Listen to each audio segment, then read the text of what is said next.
So how do you allocate spending power within your company? That is a great question, because we're getting to the stage now where basically me and my co-founder have always run the budgeting, right? Yeah. Everything goes past How many of you are in the us. company? So we're now 80. Mm-hmm. And there's about 40 people that are remote and 40 that are in our main office. But we're getting to the stage now where we can't be the single ones making all the financial decisions on things. Yeah. So that's pretty much my answer. Basically, me and my co-founder decide all the budgeting, Yeah. but it doesn't really scale. So Yeah, we're slightly different. We're a slightly smaller business than you, but yeah, I mean, it's an incredibly collaborative process. We do like top down and bottom up. So in principle, we set, like, me and my FD will set the budget and where we think we should allocate spend, but then it's really down to the team to decide the detail of that, and each head of will decide how much we should be spending on any area within marketing, or what the sales targets and what the investment should be in our customers. So yeah, I think you can't just... So does each unit have a budget of, 100k, and then and they'll be allocating it. Sounds like a smart way of doing it. Yeah. But it comes from a little bit top down, but mostly it comes from the business, from everyone within it. Is money the best tool for boosting employee morale? I think undeniably you can't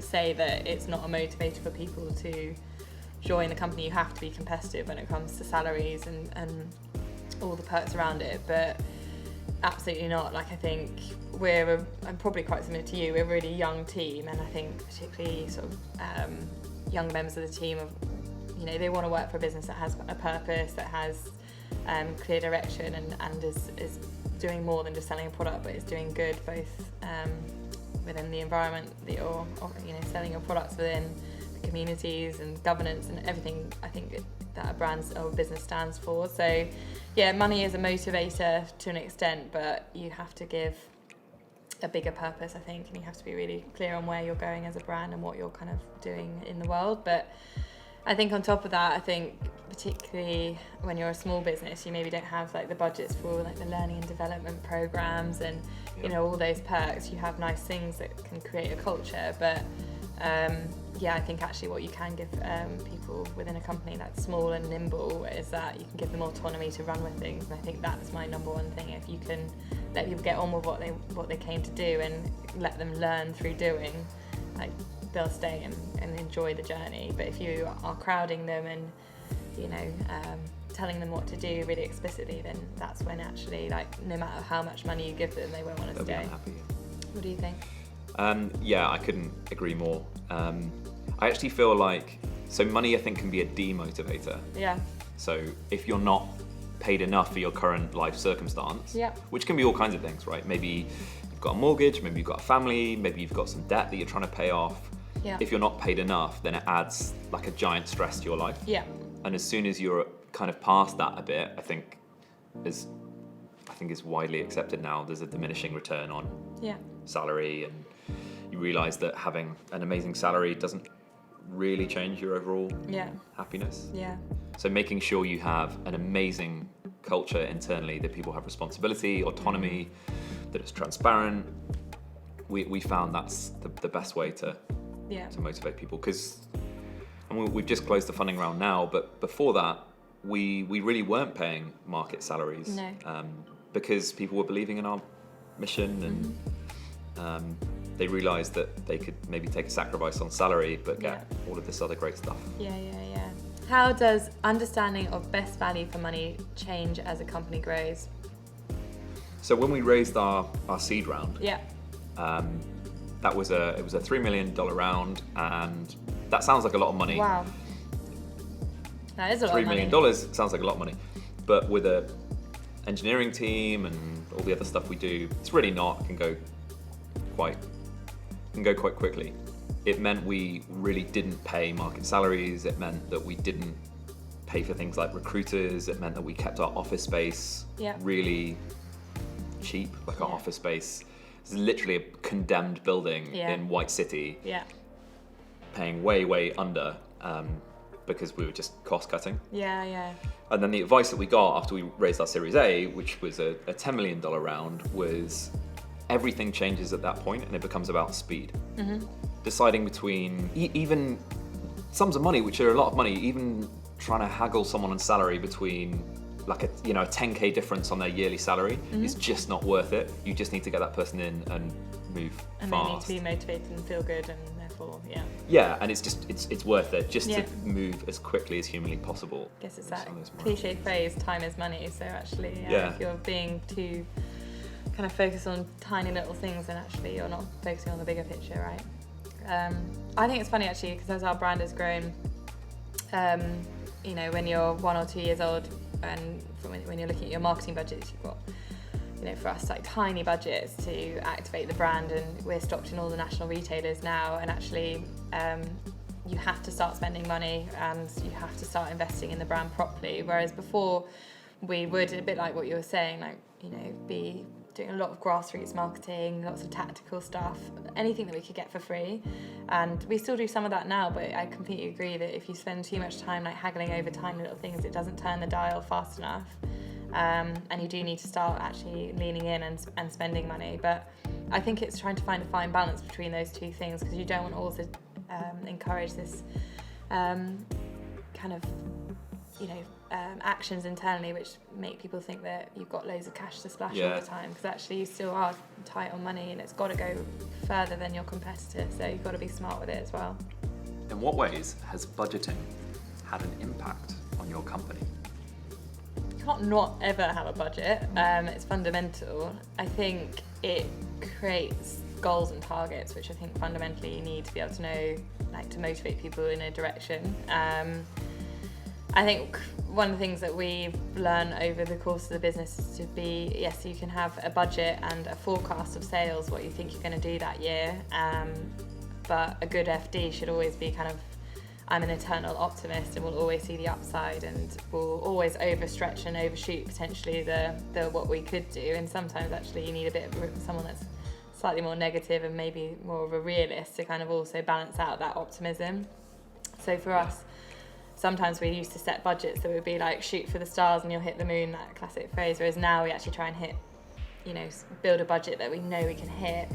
If you're constantly chasing numbers which you're already 3 months into the year, you're never going to meet, it's really demotivating for the team. So budgeting has shifted and changed the way that we've done it over the past 5 years so much. I find it funny looking back at the budgets that I made 3 years ago. Yeah. Of where will we be in 2020? And we're doing a few hundred million in revenue, and what was I thinking? What was I thinking? Something I find interesting is the forecast that you give to potential new investors. Yeah. So when you're raising, putting together that financial model. Yeah. And do you, show insane growth and really ambitious targets, and risk ambition? The other way, showing ambition and risk them saying, well, this is completely unrealistic. Yeah. Or do you go with something a bit more realistic? Yeah. Because obviously, once you've closed that funding round, to be hitting the numbers. You probably need to be hitting the numbers. So we made the decision to be as accurate as possible in our model, for better or for worse. Yeah. How long is too long for a founder to try and handle company finances alone, and why? A few years ago, we started working with an exec coach. And one of the things that coach had us do was she made us write up all the things that bring us energy in our roles, and all the things that sap our energy in our roles. And my co-founder was dealing with all the finances, and he wrote down something he absolutely hated doing was the finances. And it was just an interesting exercise of, you shouldn't do that anymore. We should get in an FD. So I think it was at that point, but obviously that's completely personal. And I think if, as a founder, you want that as part of your role and you want to be in a CFO position as a founder, then that's the way. So be it. Yeah. Yeah, I mean, I think I brought my finance director in probably the beginning of our 4th year. Prior to that, we had external finance accountants and management accountants.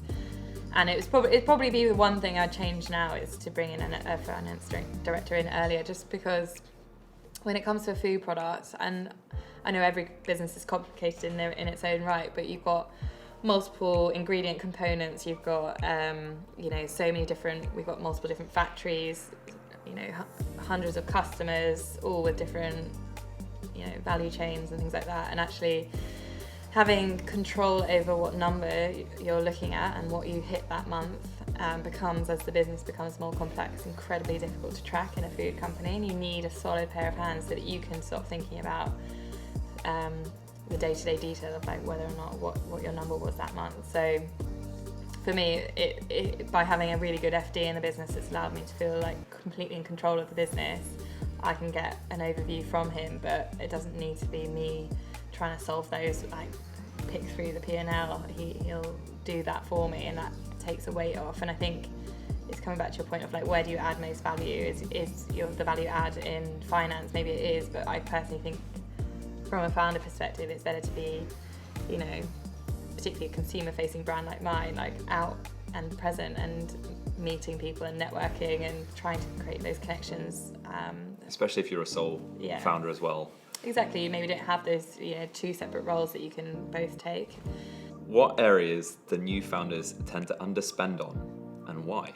So I think for me, one of the key areas that people often underspend for, and I guess it's quite specific to a like product-based business where I operate in, is that I think sort of branding and sort of investing in ensuring that your branding and packaging is up to scratch and up to standard. Because I say that because, if you're selling in sort of a Sainsbury's or a Tesco and you're on shelf, like that piece of marketing, that piece of that investment that you put into your identity and your shelf standout is the most effective use of spend that you could possibly ever do at any one point. And in fact, we spend a lot of money still like tweaking and playing with our packaging to really try and make sure that we've got the best standout on shelf possible. By underspending and sort of trying to do it on the cheap through freelancers or just not using sort of proper agencies, you end up getting potentially something that just doesn't cut through, and that can be the difference between you getting a listing or not.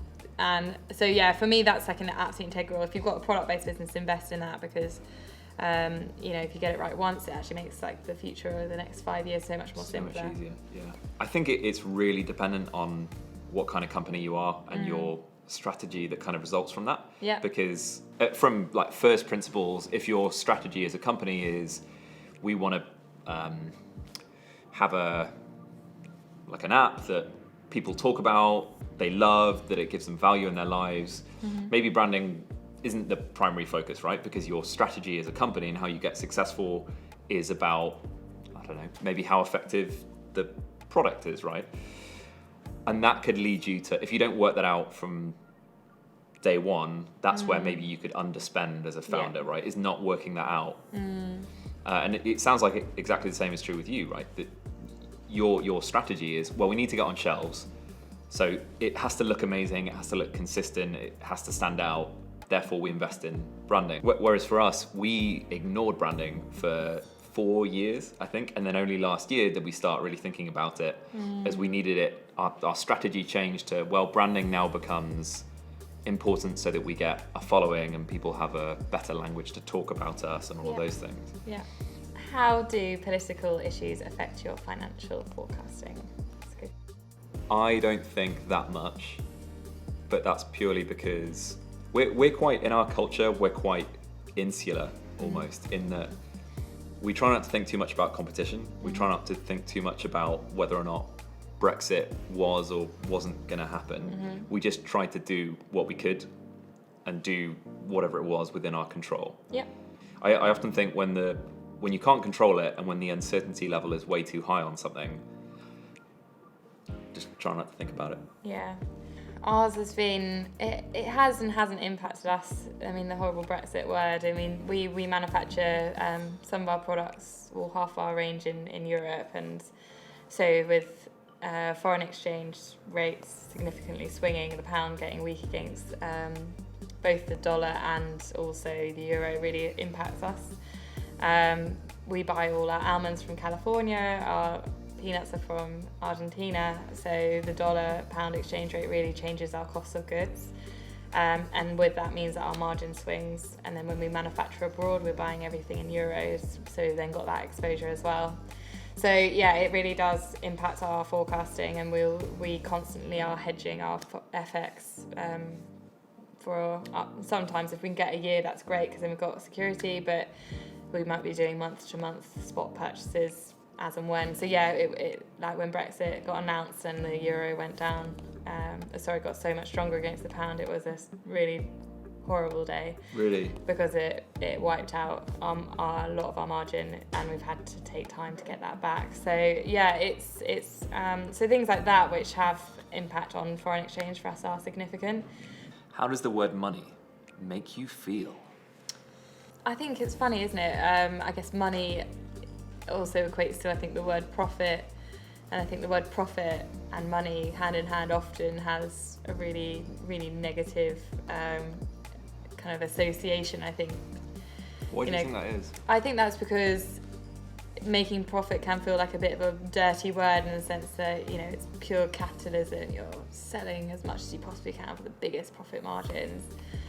But I think more often than not, the way that I think about money and profit is that actually it allows you as a brand, there are so many different ways that you can grow as a brand and build your business. So I mentioned, obviously, we're a B Corp, which is all about balancing profit and purpose on the same level footing. And actually by making profit, by growing your business, by having money in the bank, you're actually able to invest in the impact that you want to see in the world. So for us, for instance, we're working a lot on becoming a carbon neutral brand. Wow.